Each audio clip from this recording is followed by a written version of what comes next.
Olá, muito boa tarde. O Rio Grande em Movimento desta sexta-feira, 12 de abril, está começando. E no programa de hoje você vai ver: crise econômica. 7 entre 10 famílias gaúchas estão endividadas ou inadimplentes. Ministro do Meio Ambiente anuncia projeto de concessão de parques da Serra Gaúcha. Grenal, Inter e Grêmio se preparam para o confronto do domingo no Beira-Rio. E ainda confira a previsão do tempo. Fique conosco, Rio Grande se conecta aqui. Rio Grande em Movimento. Oferecimento CIE 50 anos. Uma história de infinitas oportunidades. Olá, estamos de volta. Em Cambará do Sul, autoridades políticas anunciaram um projeto de concessão de parques e florestas da Serra Gaúcha. O ministro do Meio Ambiente, Ricardo Salles, anunciou nesta quinta-feira, em Cambará do Sul, a concessão à iniciativa privada de parques e florestas nacionais do estado. O projeto servirá de modelo para a concessão de parques de todo o país. Participaram do encontro autoridades políticas como o governador Eduardo Leite. A expectativa é que o número de turistas chegue a 1 milhão por ano só nos parques da Serra Gaúcha. O governador, que acompanhou a visita, acredita que a melhor infraestrutura dos parques viabilizará mais investimentos na região. Que nós esperamos possam vir em maior número, com parques mais qualificados, que possam ter equipamentos, sejam restaurantes, hotéis, que ajudem na sustentação econômico-financeira desses parques e, consequentemente, proporcionem melhores experiências para que a gente possa extrair o máximo possível do ponto de vista econômico dessa grande potencialidade que a gente tem, que a natureza nos dá, como é o caso dos cânions do Itaimbezinho, como é o caso em Canela, como é o caso em São Chico, e também outros parques que nós tenhamos aqui no estado que possam ser discutidos, sejam do estado, sejam federal, a oportunidade que a iniciativa privada tem de fazendo investimentos, ajudar a qualificá-los e assim o estado aproveitar economicamente melhor. É importante que as pessoas percebam que há benefícios para todos, aqueles que já trabalham com o turismo, aqueles que poderão trabalhar. É um setor que tem um grande potencial no Brasil, aí não só no Rio Grande do Sul, mas para todo o território nacional. Nós resolvemos iniciar esse trabalho pelo estado do Rio Grande do Sul porque são áreas que nós entendemos já estão maduras para serem concessionadas. Canela, São Francisco de Paula, que vocês chamam de São Chico, e Aparados da Serra, são umas joias realmente do Brasil e do estado do Rio Grande do Sul, e nós, portanto, vamos dar todo o apoio para rapidamente entabular um plano de concessões que prestigie justamente a participação do setor privado, a inovação, o empreendedorismo, as ideias dinâmicas que o setor privado, é inerente ao setor privado isso, o setor privado poderá trazer para o turismo. E ainda o governador Eduardo Leite se reuniu na tarde de ontem com um grupo de trabalho formado para discutir e analisar o processo sobre a revitalização do Cais Mauá. O grupo de trabalho responsável por estudar a situação da concessão do Cais Mauá em Porto Alegre apresentou as conclusões ao governador Eduardo Leite. Antes de tomar uma decisão, o chefe do executivo encaminhou o relatório para análise da Procuradoria-Geral do Estado. A concessão do Cais Mauá por 25 anos foi assinada em 2010 pelo consórcio Cais Mauá do Brasil, vencedor da licitação, mas encontrou problemas para iniciar as obras. Leite vai se reunir com os representantes da concessionária na próxima semana para decidir se o governo irá repactuar ou rescindir o contrato. Buscamos todo o histórico e trouxemos para os dias de hoje. O que encontramos hoje? E o que nós encontramos, essas informações foram somadas, que permitem que agora, o que foi feito hoje, a gente apresentasse para o governador e para a Procuradoria-Geral, junto com o secretário de Gestão, para que se defina, as atitudes que podem ser tomadas. As duas únicas possíveis. Ou vamos repactuar com este grupo que está aí e vamos analisar os riscos que isso tem, ou vai se rescindir e buscar as novas alternativas. Para cada um desses pontos cabem uma centena de observações. E no início da noite de ontem, o deputado federal Eduardo Bolsonaro, do PSL, filho do presidente Jair Bolsonaro, recebeu uma homenagem na Assembleia Legislativa aqui do estado.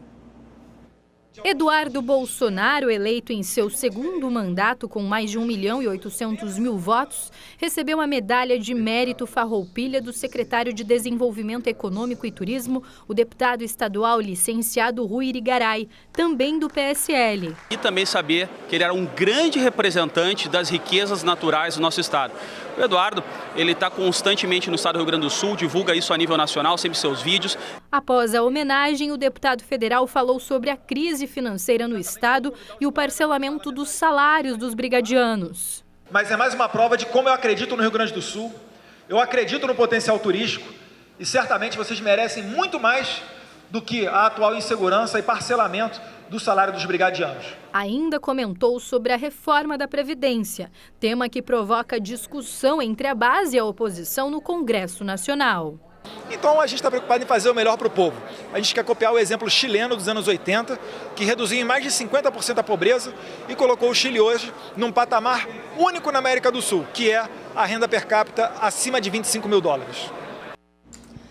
E quase 7 entre cada 10 famílias gaúchas estão endividadas ou inadimplentes. O índice subiu no mês de março, é o que aponta uma pesquisa realizada pela FEComércio.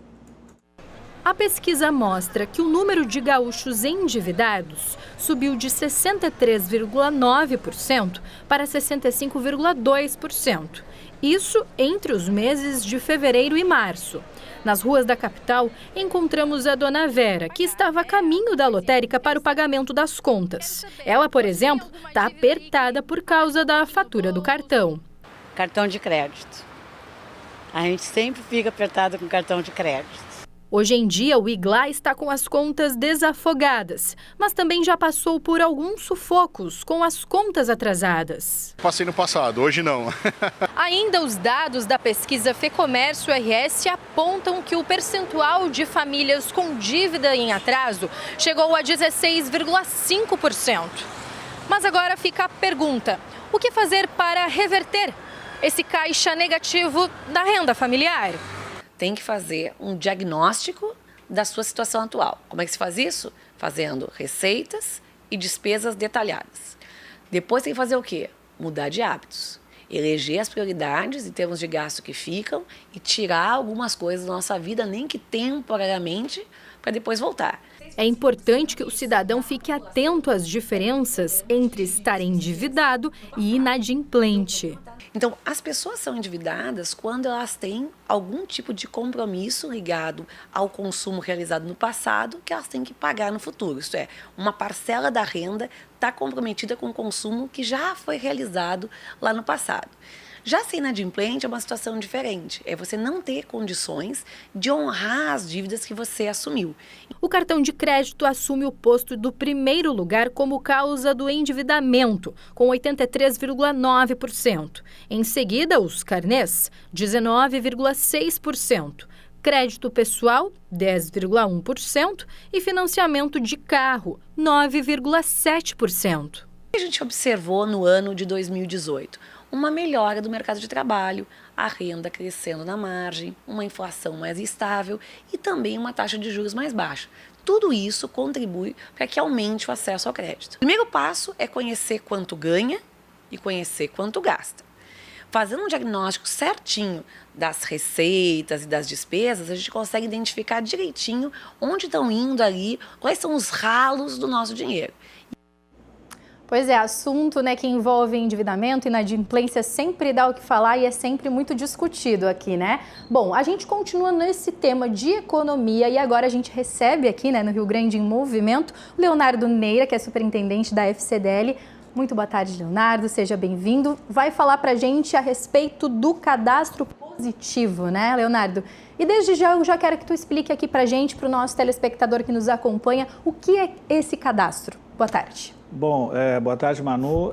Bom, o cadastro positivo nada mais é do que uma forma diferente da gente passar a enxergar os consumidores, de um modo geral. Quem procura crédito hoje em dia vai geralmente a uma instituição financeira ou quando quer fazer uma compra, vai até um estabelecimento comercial E essa pessoa, quando vai buscar o crédito, ela passa por um processo de análise de como está a situação dela, e essa análise costumeiramente é feita pela instituição financeira.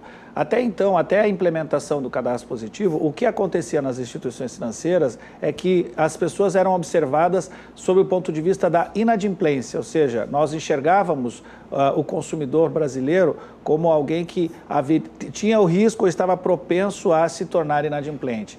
Com o cadastro positivo, a gente passa a enxergar de uma forma diferente, ou seja, as instituições financeiras, as gestoras de banco de dados, como é o SPC, passarão a ter acesso às informações de pagamento dos consumidores brasileiros. Com isso, a gente consegue enxergar quem é bom pagador. E aí muda completamente a relação que os consumidores brasileiros, principalmente os gaúchos, passarão a ter na medida em que vão ter um acesso a crédito mais justo e melhor. E quais, assim, tu já até explanou algumas diferenças, né, e alguns benefícios, mas quais seriam as diferenças principais aí para quem possui esse cadastro, perante até mesmo ao olhar aí, por exemplo, das grandes empresas, dos grandes investidores? Perfeito. O que muda a partir de agora é que as pessoas automaticamente passam a fazer parte do cadastro positivo. Então, até então, a lei previa que o cadastro positivo deveria ser montado, deveria existir, e as pessoas que quisessem fazer parte do cadastro positivo precisavam assinar um documento, ou seja, manifestar o seu interesse. O cadastro positivo ele armazena as informações de pagamento de qualquer consumidor que tenha operação de financiamento, de crédito, seja numa instituição financeira ou numa instituição de varejo. O que mudou a partir da nova sanção presidencial? Que automaticamente todas as pessoas já fazem parte desse cadastro. Fazendo parte desse cadastro, sabendo o meu histórico de pagamento, a instituição financeira, na hora em que ela vai conceder o crédito, ela vai saber que eu tenho uma pontuação, que eu tenho uma boa relação com o crédito, ou seja, eu pago as minhas contas em dias. E por conta disso, eu terei condições de negociar uma condição diferenciada de crediário. Por exemplo, um prazo de pagamento maior ou, quem sabe, até mesmo uma taxa de juros menor. Essa expectativa nossa acontece muito em função do que já aconteceu em outros países que adotaram a mesma forma de análise de crédito, que é o cadastro positivo. Nós temos países na Europa ou até mesmo nos Estados Unidos, e o próprio Chile são países que já adotam o cadastro positivo há bastante tempo, e lá o consumidor tem um poder muito forte, porque se ele vai bem nas suas contas, ele acaba negociando condições diferenciadas.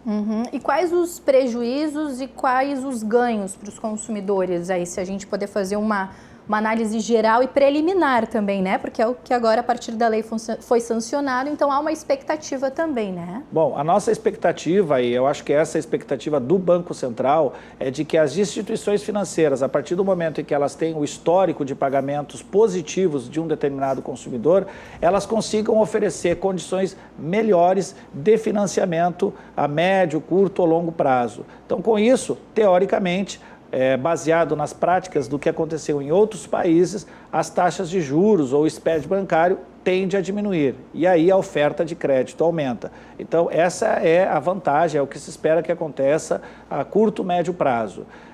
Prejuízo, na verdade, para o consumidor não há prejuízo nenhum. Inclusive, é previsto em lei que, se o consumidor assim desejar, ele pode sair do cadastro positivo a qualquer momento. Basta ele fazer contato no Banco Central ou fazer contato com as instituições financeiras ou as instituições que armazenam informações de pagamento e manifestar isso por escrito. Então, se o consumidor não quer fazer parte do cadastro positivo, ele pode sair ou pode voltar a qualquer momento.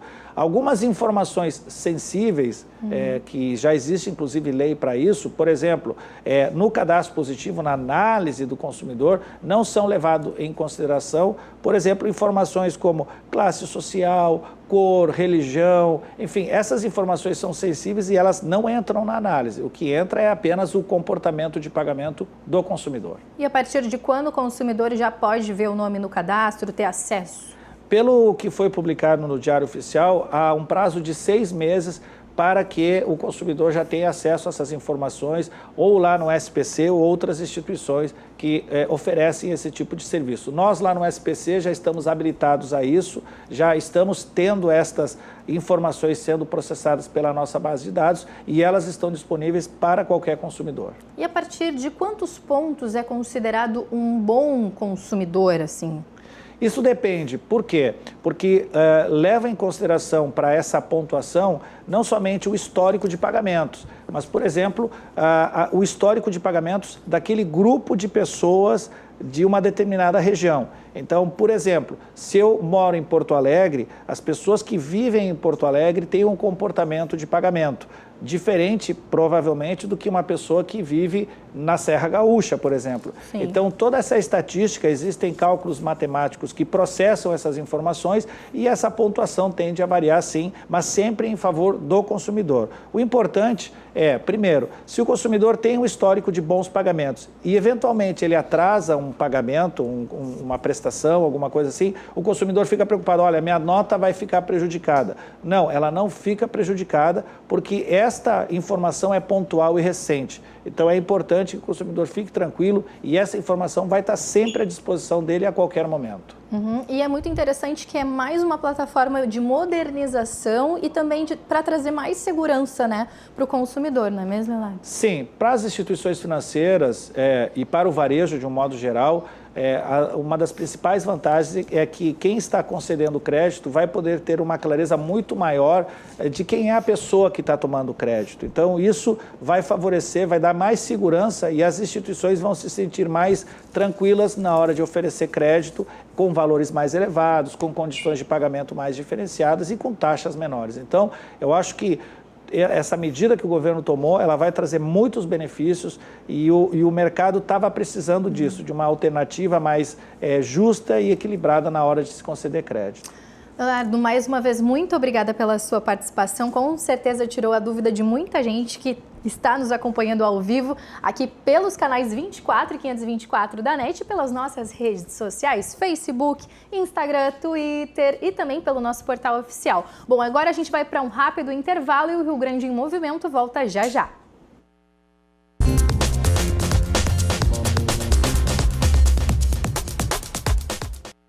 Estamos de volta com o Rio Grande em Movimento, agora aquela parte que a gente gosta muito, parte de esporte, não é isso mesmo, Ribeiro Neto? Boa tarde. Ainda mais, mano, aqui tem Grenal. Tem Grenal, porque assim, ó, domingo, né, todo mundo vai se reunir, fazer aquele churrasquinho, aproveitar.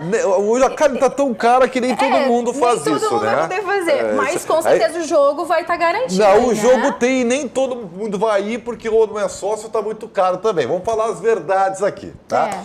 Mas, enfim, até porque o Inter colocou até porque isso é obrigado e acho muito bom, né? Esse negócio, em tempos de internet, redes sociais, mas tem cara que não usa isso ou não sabe lidar com ela. Então, é obrigatório ter um percentual, mesmo que pequeno, para o cara ir lá no estádio e comprar um ingresso físico, né? Sim. Então, isso aí tem que ter. E a fila estava enorme, eu não sei, acho que não tem mais, enfim. Porque estava desde as 8 da manhã, uma fila extensa lá para o torcedor do Internacional comprar ingresso. O fato é que nós teremos um Grenal há 3 anos nós não temos um Grenal decidindo o Campeonato Gaúcho, Manuela. Olha que aí que a expectativa fica grande, né? Claro Ribeiro? Que sim. Bom, no caso específico, vamos começar falando do Grêmio? Pode ser? Pode ser. Tá bem, então. Vamos falar. Vamos falar primeiro do Grêmio, então, porque o Tardelli, né, é um dos personagens do Grêmio. Ele já jogou em parte o Grenal passado, mas ele está readquirindo forma. E é claro que para ele, tão acostumado a outros clássicos, ele já sabe que o Grenal aqui é diferente. Guilherme Paz. Domingo é dia de Grenal, final do Campeonato Gaúcho. E o Grêmio chega invicto na competição, com números surpreendentes, 38 gols marcados e apenas 1 sofrido. Com todos esses números positivos, Renato ainda conta com um jogador que pode fazer a diferença no clássico. Diego Tardelli. Bastante ansioso, né? Já passou essa estreia do Grenal, já pude entrar no último aqui em casa durante a partida. E agora se trata de uma final, né? Mais uma final na minha carreira. Espero que possa ser com títulos, né? Claro, respeitando o Inter. E tô ansioso. Ansiedade para um jogador tão experiente também existe. Isso porque o Grenal é diferente. Vi que o Grenal é bastante diferente pelo último jogo nosso aqui. Na China tem a rivalidade, mas dentro de campo aqui do Grenal é totalmente diferente. É um jogo mais pegado, é um jogo que todo mundo acontece uma falta e o jogador já quer vir para criar o tumulto. Então, acho que isso não é de agora, né? E vamos embora. Mais um Grenal, mais um clássico na minha carreira e espero que a gente possa vencer. Mas é na sua função que Renato mostra a única dúvida para a partida, mas seria pela sequência de jogos. O provável time do Grêmio tem Paulo Vitor no gol, Léo Gomes, Jeromel, Kahneman e Bruno Cortez, Matheus Henrique e Maicon no meio, Diego Tardelli ou Alisson, Jean-Pierre, Everton e o centroavante André. E se o ditado que a Gangorra existe no clássico, com um time lá em cima e o outro lá embaixo, desta vez é diferente. A gente sabe o que acontece lá do outro lado, a gente sabe, a gente acompanha, a gente vê os jogos quando a gente está concentrado, a gente sabe do momento do Inter, principalmente esse ano. E a gente tem que enaltecer nosso momento também, que é muito bom. Teve 2 jogos ruins no ano, que passou, ficou para trás. E agora se trata de uma final, de um Grenal, que para mim está sendo especial por ser a primeira final. E vamos com tudo. E o Tardelli falou em outros. O Tardelli está acostumado, teve clássico em Minas Gerais, em São Paulo. Um cara que está rodado, né? Na China, Tardelli, convenhamos, né? O Grenal para mim, né? Depois de Boca e River, é o maior clássico do mundo. Pouco bairrista eu, né? Todos somos, né? Mas o Grêmio tem lá as suas dúvidas, né? Ou pelo menos nós temos, né?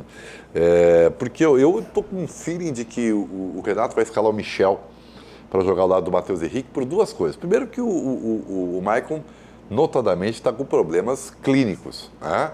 Nos joelhos. Segundo, porque tem uma demanda de jogos decisivos importantes aí. Mas o mais importante é que com o Maicon e o Matheus Henrique, o Grêmio fica muito baixo na volância.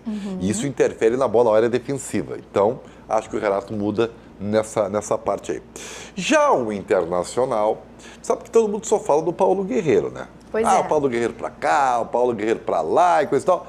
Rede social, todo mundo comentando, né? Mas quem está fazendo a diferença, meus amigos, além do Marcelo Lomba,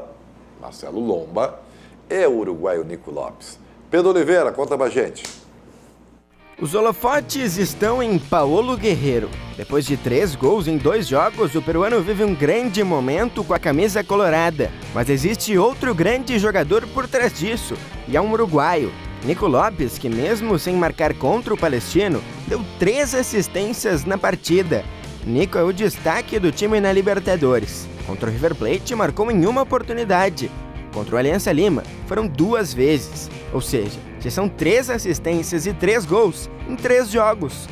Esse jogo que acho que o primeiro no ano que faço assistência foram com 3, mas fico feliz por ajudar o time, meus companheiros. Tomara que possa ajudar muito mais. Mas a sua boa atuação não é de hoje. Jogando pelo Internacional na Série B de 2017, foi o artilheiro do time na temporada inteira. Pelo Campeonato Brasileiro de 2018, foi o vice-artilheiro do Inter, com 9 gols, mesmo sendo reserva. E com todos estes grandes números, o atacante está se consolidando como um grande personagem do Inter, apenas com o início de temporada em 2019. Acho que comecei muito bem. Con la ayuda de mis compañeros, ¿no? La confianza que me está dando el treinador, y treino todos los días feliz, acordo feliz para vir a treinar junto com ele. Temos um grande elenco. A dupla Guerreiro e Nico vem dando muito certo. Juntos, já contribuíram para 5 dos 8 gols colorados na Libertadores e 9 dos 27 gols na temporada. Sabemos a qualidade de Guerreiro, né? Quanto é importante para nós, e ele esteve lá no momento certo. É um grande atacante e foram mérito dele. Contando com Guerreiro e Nico, Colorado vai embalado para o Grenal de domingo. Pois é, será que vai embalado ver. mesmo? O Inter vai embalado, né? O Inter tá com moral alta. Aliás, que bom que os dois vão bem, né? O Grêmio deu sobrevida, não resolveu o problema, mas deu sobrevida na Libertadores. E o Inter tá classificado. O River ganhou ontem do Aliança por 3-0 e vai disputar com o Palestino a 2ª colocação. E aí a única coisa que o Inter não tem definida é o primeiro lugar do grupo, que também vai depender um pouco de como o River Plate vai ter de de aproveitamento lá fora contra o Palestina e depois em casa contra o próprio Inter, né? Então aí a única coisa, mas de fora há uma tranquilidade. Então a projeção de um grande jogo, estádio lotado, domingo 4 da tarde, horário e dia de Grenal, sabe? E é claro, a cobertura completa aqui na RDC TV. Olha, boa notícia. Sabe que o Juventude está classificado, menina? Pois é. Vamos rodar os gols aí da vitória ontem sobre o Botafogo. O Juventude ganhou do Botafogo. E olha que saiu perdendo o gol do Cícero, ex-Grêmio. Tá? Esse é o primeiro gol do Botafogo. E aí a papada ficou apavorada, né? Porque lá no Rio de Janeiro tinha sido 1-1, só que aí o Juventude no segundo tempo aí, ó, empatou a partida e iria para os pênaltis. Olha só que legal. Só que no final, olha aí, no final da partida, tá? Num bate-rebate danado, uma confusão, eu sei que o Juventude foi ao ataque e quase aos 45 tá aí o gol da vitória. Olha só, gente. Que beleza! E o Juventude vai para a próxima fase da Copa do Brasil. Vai pegar o adversário. Acho que deu sorte no sorteio, hein?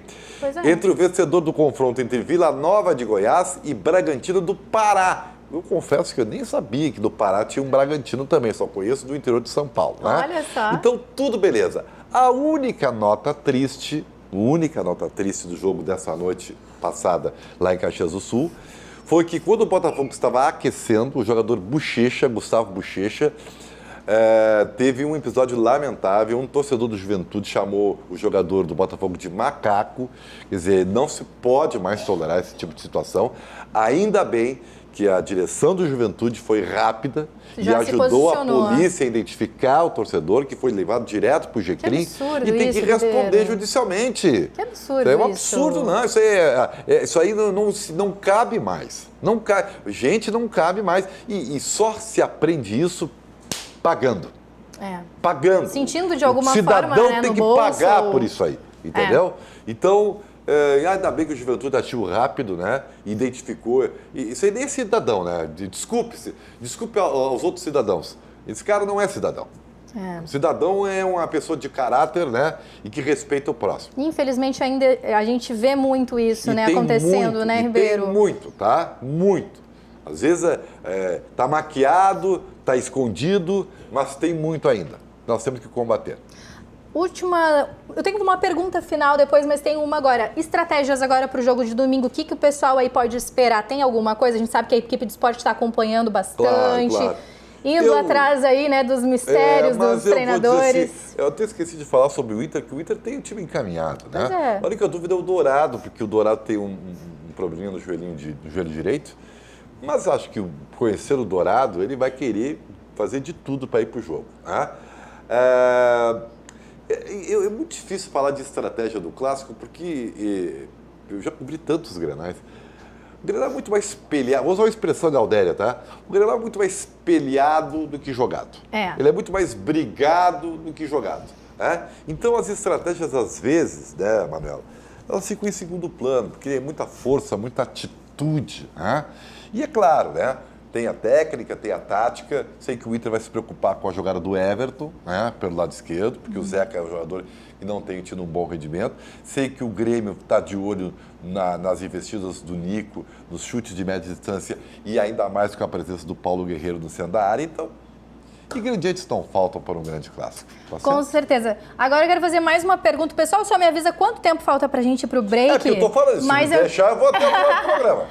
Tá, agora essa última pergunta é uma pergunta muito séria que eu quero te fazer. Não sei se tu sabe, né? Eu não sou gaúcha, mesmo eu sou catarinense, mas eu sou gaúcha de coração. E eu quero que tu me diga. Não, mas eu quero que tu me olhe e me diga. O que tu acha? Se eu sou gremista ou eu sou colorado? Agora eu quero ver Ribeiro Neto se... A gente sabe que o Ribeiro Neto, ele é experiente no vou te dizer, pela cor da tua vestimenta, tu é Joinville. Bom, vai ficar um mistério então, gente. Na próxima, a gente pega e fala pra vocês aqui no próximo comentário de Ribeiro Neto que eu estiver participando ao vivo. Muito obrigada, querido. Bom final de semana. Então agora a gente vai para um rápido intervalo e o Rio Grande em Movimento volta já já. Ribeiro Neto e as verdades da bola.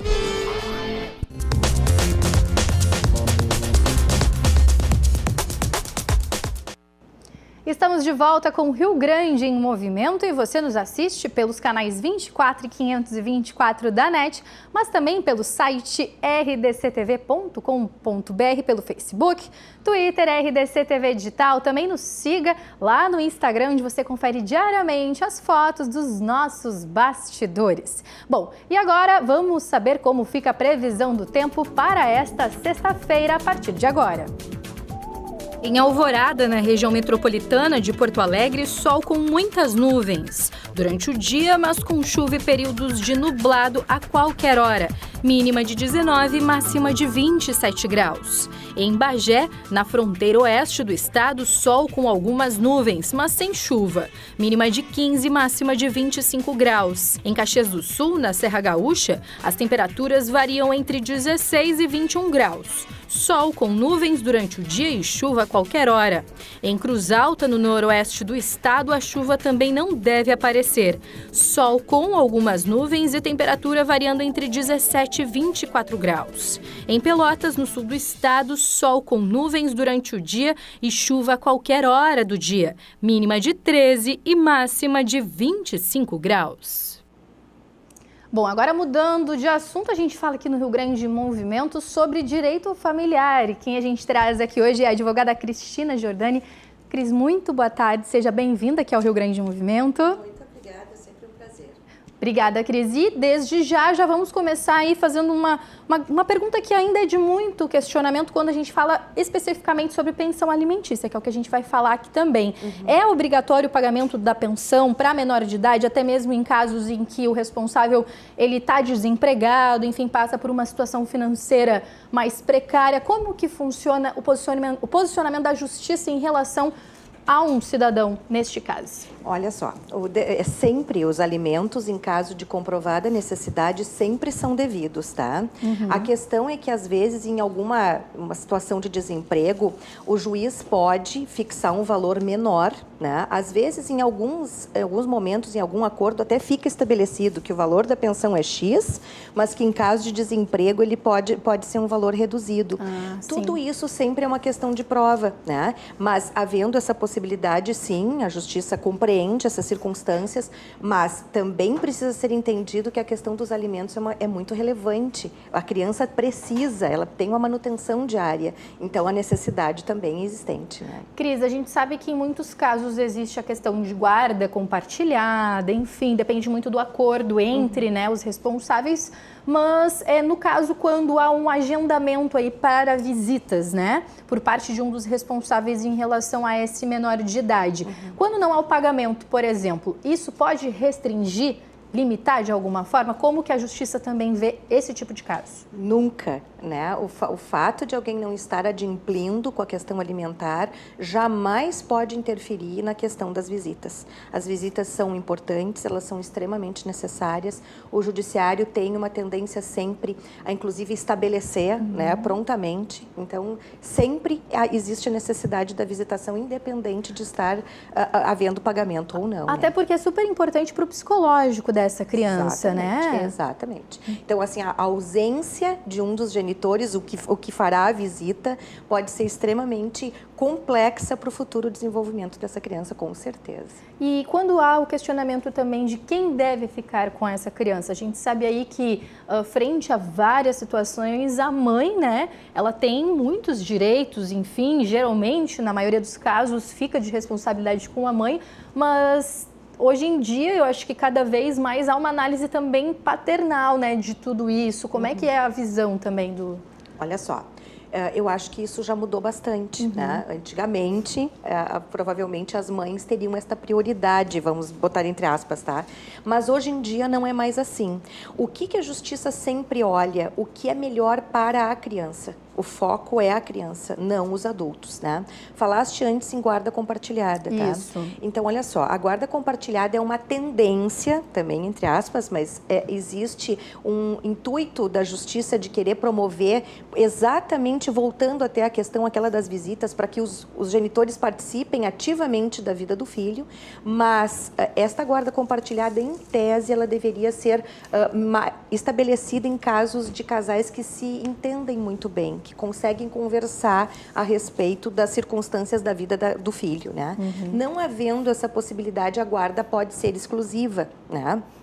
Isso não delimita as visitas, isso também é outro assunto. Mas a questão da guarda, se comprovado alguma possibilidade de prejuízo, alguém pode ter a guarda exclusiva e normalmente essa família passa por um estudo psicossocial para que seja determinado, então, como as visitas acontecerão, né, de que quem poderá ter a guarda. Tudo isso é observado sempre judicialmente, visando sempre a melhor circunstância para a criança. E no caso de filho fora do casamento, essa criança ou adolescente tem direito à pensão, à herança? Como que funciona?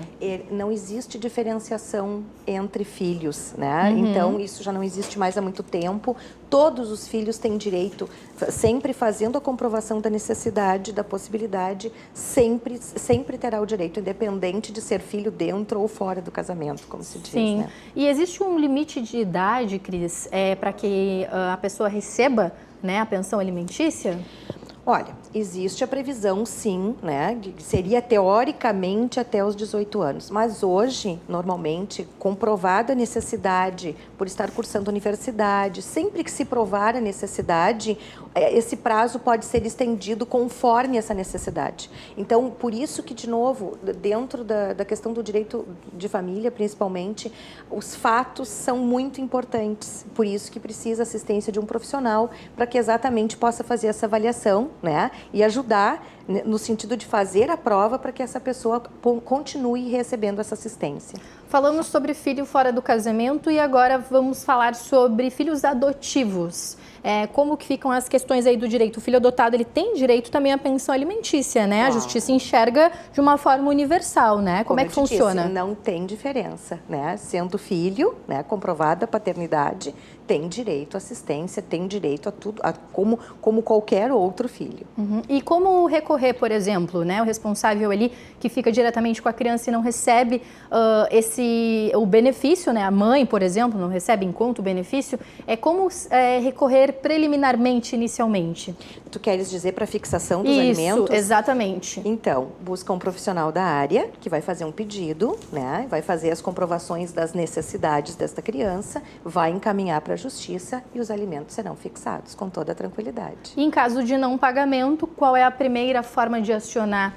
Aí volta para o advogado e mais uma vez. Exatamente, e é feita uma execução de alimentos, né? Mas para haver execução de alimentos, que tu sabe que, por incrível que pareça, é uma confusão bastante grande, precisa ser fixado. Então, primeiro precisa fixação para depois poder executar. Porque tem gente que acha que simplesmente por ter o filho, os alimentos estão atrasados. Se não houve fixação, não há atraso de alimentos. E como é calculado a questão da pensão alimentícia? Olha, não está escrito que é 30% dos valores comprovados dentro dos autos, dentro do processo, Sim. Mas é uma praxe da justiça. Normalmente é estabelecido ali como 30% dos rendimentos que a pessoa tem. E até mais uma curiosidade, por exemplo, né, a pessoa que paga ali a pensão, ela tem um salário X e, de repente, ela acaba trocando de emprego, sendo demitida, vai para um outro emprego em que o salário é inferior. Esse cálculo, ele é atualizado? Como que fica, né, também a questão do amparo? Porque eu acho que isso traz muita dúvida, né, Cris? Sim, olha só, fazer o retroceder na questão dos valores não é uma coisa fácil, é uma das mais complexas dentro desse tema. Mas, sim, comprovada essa questão, normalmente a pessoa busca o advogado e revisa, mostra, comprova que os rendimentos foram reduzidos e o juiz estabelece novamente outros patamares, dentro de uma realidade. E eu acho que aí o que mais vale, talvez até a dica para quem está acompanhando o programa, vendo casais que estejam passando pela questão de situação de separação e revendo essa essa parte dentro da lei, acho que nada mais do que realmente o senso comum, né, Cris? Eu acho que é o mais benéfico até mesmo porque afeta diretamente e emocionalmente a criança, né? Que no fundo não tem nada a ver com a história dos adultos, assim, né? Eu acho que seria sempre, claro que isso é o mais adequado, é o melhor dos mundos, né? Quando a gente tem pessoas que podem conversar, estabelecer as coisas com tranquilidade. Mas, se de acordo com a nossa atual realidade, existe sim, as pessoas andam bastante beligerantes e por causa disto, normalmente se tem discussões muito graves e muito importantes em temas muito simples. Então isso até deveria, eu acho que o recado é bastante importante, que as pessoas pudessem ter essa consciência, porque de fato afeta não só, todos os envolvidos nesse processo ficam bastante afetados, isso é verdade. Com certeza. Cris, muito obrigada pela participação, tá bom? Bom, nós conversamos hoje aqui com a Cristina Giordani, advogada, que nos esclareceu aí várias dúvidas dentro do direito familiar. Agora a gente vai para um rápido intervalo e o Rio Grande em Movimento volta já já.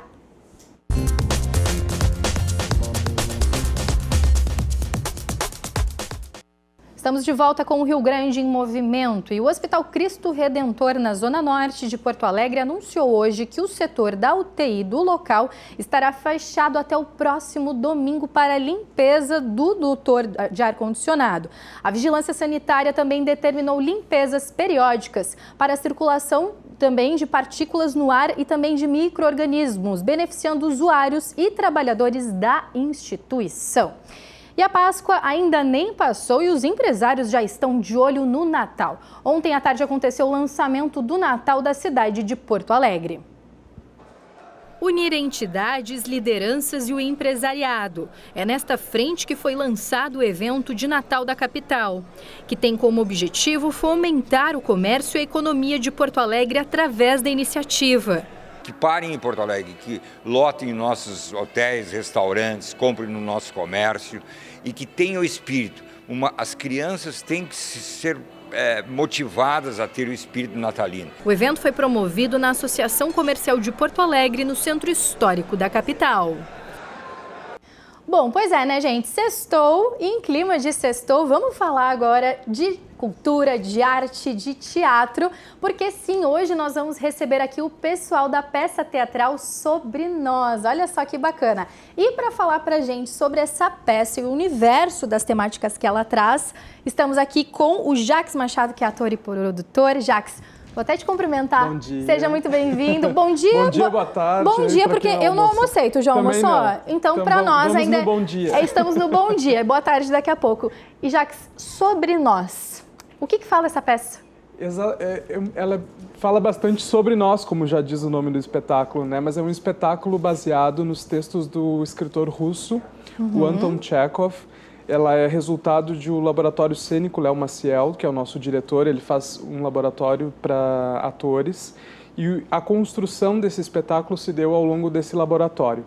Então, como é que a gente trabalhou? A gente trabalhou os 3 textos do Chekhov, que é o Jardim das Cerejeiras, a Gaivota e as Três Irmãs. A gente trabalhou esses 3 textos com um elenco, usando trechos dos textos dele e também colocando coisas nossas dentro do espetáculo. E através disso a gente acabou construindo o Sobre Nós, por isso que a gente fala sobre nós. E até as pessoas dizem assim, tipo, o Chekhov é um texto do século XIX. E aí, porque assim, falando coisas sobre os dias de hoje, sobre nós. É justamente por isso, para ver, é um texto antigo que se passa na Rússia, um texto tradicional e que a gente consegue trazer para os dias de hoje. Então a gente, inclusive, no espetáculo faz essa brincadeira sobre... Acho que é uma grande sacada, né? Trazer um tema que já foi falado há tanto tempo, mas não deixa de ser tão atual também, né, Jax? E conseguir perceber como que algumas coisas que se passaram na Rússia, a gente consegue entender esses sentimentos e esses movimentos que se passavam lá e que se passam hoje com a gente, sabe? E traduzir isso para os nossos dias de hoje. Que tipos de movimentos? A gente, no espetáculo, a gente fala, acaba abordando sobre a questão, por exemplo, de violência contra a mulher, violência contra LGBTs, e diversos outros assuntos assim que a gente possa... É bastante atual e é um pouquinho de cada um dos atores também. Como eu disse, como foi uma construção ao longo do laboratório cênico do Léo Maciel, cada um trouxe um pouco do seu sentimento para o espetáculo. Os atores trabalhavam com os textos, escolhiam os trechos dos textos que queriam trabalhar. E isso foi vindo para a cena de acordo com a construção de cada ator. Então, é muito sobre o que nós queremos falar neste momento através das palavras do Chekhov. Então, por isso que é muito atual, porque as coisas que a gente precisa falar e gritar hoje são as coisas que cada um dos atores e cada um dos envolvidos dentro desse processo de criação precisa falar e quer falar das nossas necessidades, que acabam sendo as necessidades da sociedade de uma maneira geral. Assim, a gente até faz a brincadeira do qual é a sua Rússia, qual é o seu jardim, e a gente instiga até um pouco dentro disso a plateia a pensar quais são o que de fato te move hoje, o que de fato te faz pensar, te faz refletir, o que te afeta hoje. É a forma de nós gritarmos, né? Seja sobre a questão da violência contra a mulher, seja sobre qualquer outro tema relacionado à homofobia, porque não existia este espaço, né? E como existe o espaço e está cada vez mais buscando ter força, né? Seja através da arte ou, enfim, falar sobre essas grandes temáticas, mas é muito interessante, é um contraponto bem forte, né? E às vezes nem só, assim, citei esses dois exemplos que eu acho que são os que mais me vêm, um deles é um dos que eu trato também, com cena minha dentro do espetáculo, mas a gente fala também de coisas mais simples do cotidiano da vida e que também é muito Chekhov.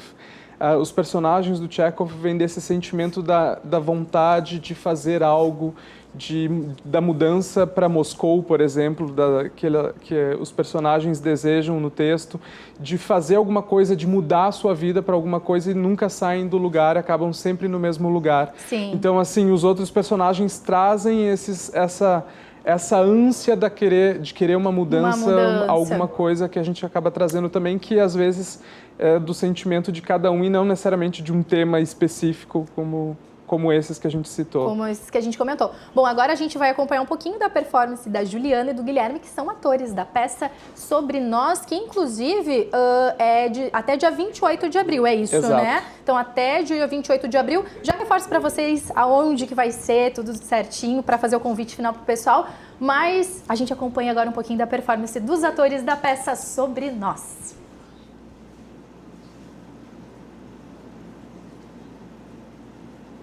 Sou o meu próprio jardim. Sou a minha própria Rússia. Eu não tenho nada, só a mim mesma. Mas estou sempre parada, congelada dentro dos meus pensamentos. Vazio.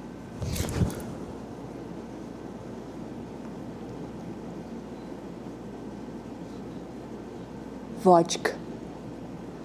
O nosso jardim é a Rússia toda. Você tem de compreender, Ania. Seu avô, seu bisavô, todos os seus antepassados foram senhores de servos. Foram donos de almas vivas. Cada cereja, cada árvore, cada folha do jardim fala do sofrimento humano. Será que você não vê? Será que não enxerga os olhos deles nos espiando? Possuir almas vivas. Foi isso que deformou todos vocês e a que ponto? Nem sua mãe, nem seu tio, nem você mesma conseguem sequer transpor o limiar dessa sala. Estamos atrasados pelo menos 2 séculos. Não sabemos de nada. Só queremos filosofar ou então beber vodka. Quando a solução é tão simples. Saldar as dívidas do passado e se dar com trabalho. Incessante e sem tréguas. Performance do pessoal, muito obrigada, parabéns aqui, acho que todo o estúdio aqui parou para observar o pessoal, parabéns vocês, belos atores aqui. Jax, muito obrigada pela participação. Agradece o espaço e convidar todo mundo então, a gente está em cartaz sexta, sábado e domingo. Isso. Até o dia 28 agora, na Casa de Cultura Mário Quintana, lá no centro. Na sala no Teatro Carlos Carvalho. Teatro Carlos Carvalho, então, 20 horas até dia 28, sexta, sábados e domingos. Perfeito. Convite está feito. Bom, gente, sextou, então aproveita aí a oportunidade e é claro que se você quiser acompanhar novamente a entrevista aqui sobre nós, né, da festa do Sobre Nós e também tudo que você acompanhou hoje na edição de sexta-feira do Rio Grande Movimento, fica aqui no nosso Facebook, Instagram, Twitter, tudo @RDC TV Digital. Mais uma vez, muito obrigada pela participação, agradeço a oportunidade de estar aqui nessa sexta-feira gostosa com vocês. Um grande beijo e até a próxima. Tchau, tchau.